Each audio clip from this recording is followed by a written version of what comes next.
Sledi večnosti.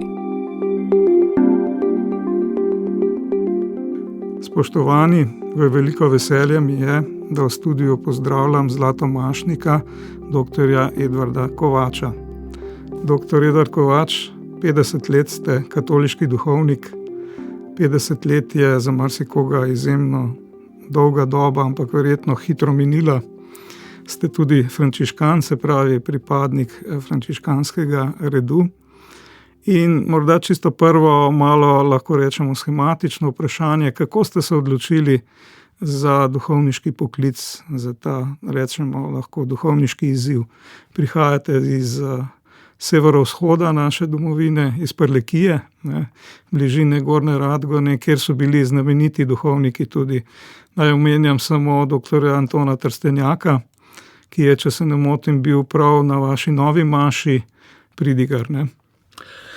Ja, lepa hvala za to prijazno povabilo. Prijazno pozdravljam tudi vse poslušalce in poslušalke.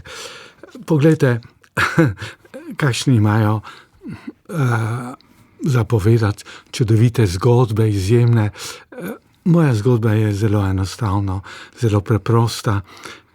Stanovali smo v Mariboru, bil sem ministrant v frančiškanski cerkvi. Tam sem videl te patre, nekaj mladih jih je bilo med njimi, bili so idealisti in človeka, rekel, takšen ideal enostavno tudi privlači. To je na eni strani, na drugi strani pa vemo, da v 60 letih, a ne, se še ni smelo vsega javno govoriti in v tistem času sem bil nekakšen veliki iskalec resnice in kar na lepem sem videl, da pravzaprav je vendar cerkvena skupnost tista, ki me vzame resno, ker lahko po pravici povem, kaj mislim, ker se nihče ne zgraža nad tem, nad mojim pomisleki. In to me je nekako privlačilo in sem si rekel, jaz se bom zapisal resnici in jo bom vse življenje iskal. In tako sem postal na eni strani filozof in na drugi strani duhovnik. Nekako ste povedali, kako ste postali duhovnik, kako pa vas je privlačila filozofija. Predvsem se ukvarjate s francosko filozofijo oziroma s personalisti, to je posebno smerjo francoske filozofije. Emmanuel Levinas je bil tema vaše tudi doktorske dizertacije. Tega filozofa ste seveda tudi osebno srečali. Tako je. Vidite, v življenju sem imel veliko srečo. Veliko srečo sem imel, da sem imel dva izjemna profesorja filozofije na Teološki fakulteti v Ljubljani.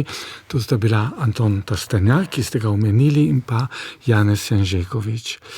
Janez Janžekovič je sam študiral v Parizu in je bil pod vplivom francoskih filozofov, tudi modernih, Blondela, Gabriela Marcela, in poleg te nove skolastike, ki jo je pa nekako odprl v humanizem in celo personalizem, nam je na specialnih predavanjih govoril tudi o teh izjemnih personalistih.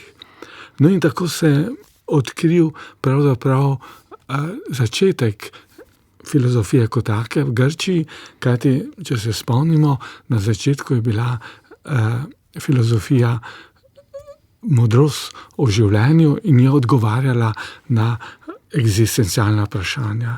In tako so me personalisti nazaj pripeljali k izvoru filozofije. No in moram reči, da sem se potem vključil v krog prijateljev Gabriela Marcela v Parizu, najbolj pa seveda, kar ste že omenili, v krog Emmanuela Levinasa. Hodil sem na njegova predavanja, tudi na osebne pogovore in nekako me je čisto prevzel na eni strani svojo veliko skromnostjo, na drugi strani pa, bomo rekli, z izjemnim umom, z izjemno miselno močjo. No, to, kar sem pri njem odkril, je pravzaprav tudi življenjsko vodilo zame. Ko sem študiral filozofijo, in teologijo v Ljubljani, so mi povedali, da je filozofija bila služabnica teologije Ančila, ampak to je bil vzdevek kot ministrica, se pravi kot tista, ki je pripravila pojme sami teologiji. No in potem sem pa v Parizu preko personalistov, že prej preko tudi eksistencialistov, odkril, da se je filozofija v tistem trenutku upehala v Evropi in je iskala nove pojme, nove koncepte, nove ideje, in kar naenkrat so se vloge zamenjale, da je teologija dajala snov, vsebino, o čemer naj filozofija razmišlja. In tako sem napravil čisto naravno neko sintezo med svojim duhovništvom in teologijo na eni strani in na drugi strani z filozofijo, iskanjem resnice, modrosti in pa z razlago človekovega življenja, njegove eksistence.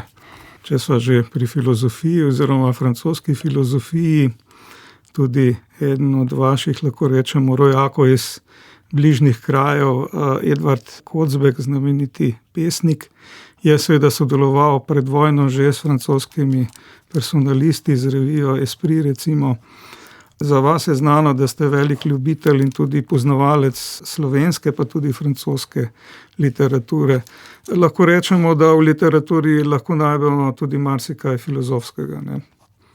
Vsekakor, ker ste omenili Edvarda Kocbeka in revijo Esprit, imel sem srečo, ne toliko, da bi poznal Emmanuel Mounierja, njegovega prijatelja, sopotnika, ker je bil že pokojen, pač pa sem poznal njegovo vdovo, gospo Mounier, in me tudi prezela svojo preprostostjo, svojo neposrednostjo in s tem, da mi je povedala, da pozna to ime, da pozna Slovence, kar je seveda za Francoze, ki se izgovarjajo, da so bolj slabi v zemljepisu, neka redkost.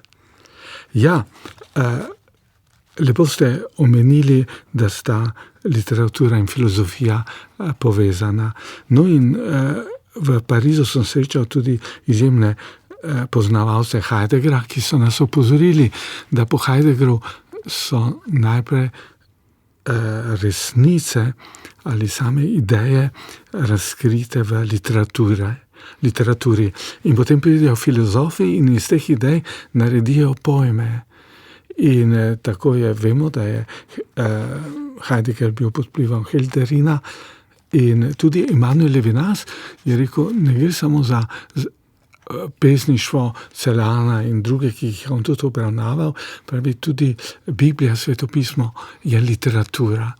In tukaj sem videl, da je čudovit prihod med visoko pesnijo v Bibliji in pa samo filozofijo, etiko ljubezni pri Emmanuel Levinasu.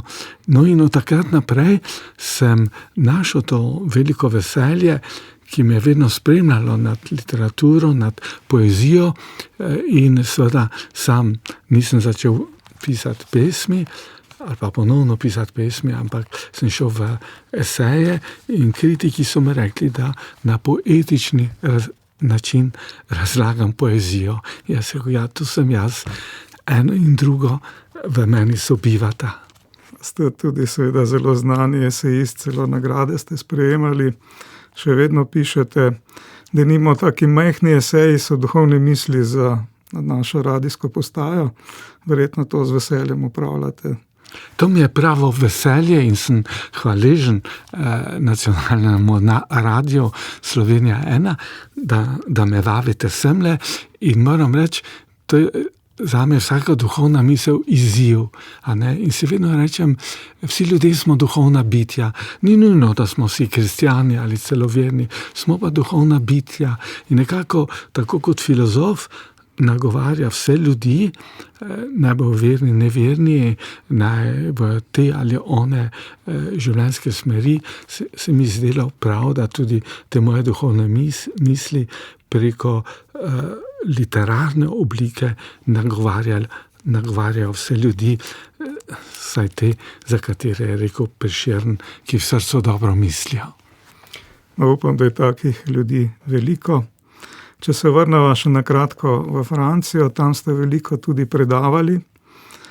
Mislim, da so vam tudi podelili francosko državljanstvo, pa nekaj odličij, za vaše izjemno delo, predvsem v Toulouseu, ste predavali. Ja, Toulouse je za Parizom prvo univerzitetno mesto, 130,000 študentov in nekako, bi rekel, tam je trojna toplota, pravim, toplota sonca, ker je to sončen kraj, bom rekel, toplota arhitekture, ker je vse v opekah ali v opečnati barvi, in pa tudi toplota v značaju ljudi, ki so neposredni, imajo človeško toplino. In tam moram reči, sem se izjemno dobro počutil. Je pa to tudi kraj, bi rekel, filozofov, saj vemo, da je Jankeljevič, francoski filozof, med vojno se skrival v Toulouseu, tam je bilo tudi močno odporniško gibanje, razvita je tudi socialna misel in moram reči, da je razburkano literarno, glasbeno, tudi likovno siceršnjo umetniško življenje. No in prav to mi je tako v Parizu kot Toulouseu prevzelo, kako se umetnost in pa misel prepletata. Kako vsak pogosto umetnik tudi razmišlja in objavi svoje mišljenje in obratno, bomo rekli, tudi filozofi vidijo, da niso izpolnili svojega poslanstva, niso vsega povedali, če niso šli ne toliko v romane, pač pa v gledališka dela. Se pravi, teater ali gledališče je tisto, ki razkriva življenja ljudi, ki zastavlja vprašanja, ki gre v globino in človeka vznemirja. In ko sem se vrnil v Ljubljano, ker sem rad hodil v gledališče, tako v Parizu kot v Toulouseu, sem znova našel ta stik s svojo mladostno ljubeznijo, ki je bilo gledališče. Torej, veliko se ukvarjate z literaturo, z gledališčem, kot ste rekli, tudi pisali ste veliko o tem. Vaša duhovniška pot pa je recimo ne tipična, ne bom rekel neobičajna. Ponavadi si ljudje predstavljajo katoliške duhovnike kot župnike na župnijah, pa morda recimo še kot profesorje in tako naprej, ampak vi ste, kot sem povedal, veliko časa preživeli v Franciji, pa tukaj ste bili tudi na slovenskih univerzah, predavatelj na teološki fakulteti predvsem, in pa seveda ste pripadnik frančiškanskega redu. Prav letos je 800-letnica smrti tega velikega svetnika iz Asizija. Kako vas je pa to nagovorilo, da stopite med frančiškane? Rekli ste že, v Mariboru ste jih opazovali že kot majhen otrok. Kako vas je pravzaprav prevzela ta Frančiškova karizma, lahko tako rečemo? Imel sem srečo, da smo znali frančiškane in so mi frančiškanski patri nudili možnost, da sem šel študirati v Pariz, da sem se ukvarjal z filozofijo. In moram reči, da šele kasneje sem odkrival potem tudi frančiškanske filozofe. In veste, se mi zdi nekaj izjemnega, da sem pri frančiškanskih filozofih srednjega veka, naprimer Janeza Donskota, našel tiste, ki so naznanjali sodobno filozofijo, to je bil Janez Donskot. No in tudi Bonaventura, veliki frančiškanski teolog, me je prevzel, namreč zdelo se mi nekaj čudovitega, da je on govoril o tem, kako je človek, ki je veren po naravi duhovnik. Naj pojasnim, pravi, vidite, v Stari zavezi je duhovnik v imenu ljudstva stopil pred oltar in tako kot Mojzes v imenu ljudstva govoril z Bogom, se zavzeval zanj. In pravi, in tako je danes, preko vsak človek, ki je veren, ki moli, zastopa vse stvarstvo. Ptiči in ostala živa bitja sicer dajo glasove, nimajo pa govorice. V samem govoru so nemi in taki moli v imenu vsega stvarstva, vseh ptic, rib, živali, tudi rastlin izgovarja besede pred presežnim, pred zvišenim, pred Bogom samim. Ne. Se pravi, da me ta frančiškanska misel, teologija in filozofija zopet usmerila v povezavo z naravo, se pravi, in ni slučajno, da sem potem razvijal etiko varstva narave ali pa etiko ohranitev stvarstva, kakor pač to imenujemo, in sem kar na nekaj fakultetah predaval prav to etiko ohranitev in pa varstva narave. No in eno in drugo se povezuje, ne, vidite, se pravi, da ravno tudi estetika ali nauka o lepoti govori o enkratnosti, izjemnosti, a ne, ali teologija govori o tistem stvarniku, umetniku, ki je vse to ustvaril. Se pravi, da se tukaj preko frančiškanske filozofije in teologije se povezuje moderna misel in pa tudi zelo sodobna etika zaščite vsakega človeka in seveda tudi zaščite narave. To je zelo pomembno, sploh v današnjih časih. Lepo se vam zahvaljujem za ta pogovor in vam seveda čestitam za zlato mašništvo. Ampak pravzaprav ste še mladi, prav gotovo po duhu, ne? Imate še verjetno veliko načrtov, kaj storiti, sodelujete recimo z revijo Zvon, pa pišete eseje, kot sem rekel, tudi duhovne misli. Skratka, še precej dela je pred vami, čeprav je za vami že zelo veliko dela, ne? Tudi 50 let, kot sem rekel, duhovniškega poklica oziroma poslanstva. Prav lepa hvala za te želje. Upam, da jih bom nekaj uresničil, a ne, tudi z vašo pomočjo. Prav takšni pogovori pa duhovne misli so izziv, da se človek primora. Zdaj pa čas, da nekaj povem, pa ne samo, da povem, da tudi napišem. Torej, hvala lepa za vsa vaša vabila. Spoštovani dr. Edvard Kovač, hvala za vašo udeležbo v tej oddaji. Spoštovane poslušalke in poslušalci, vam pa hvala za pozornost.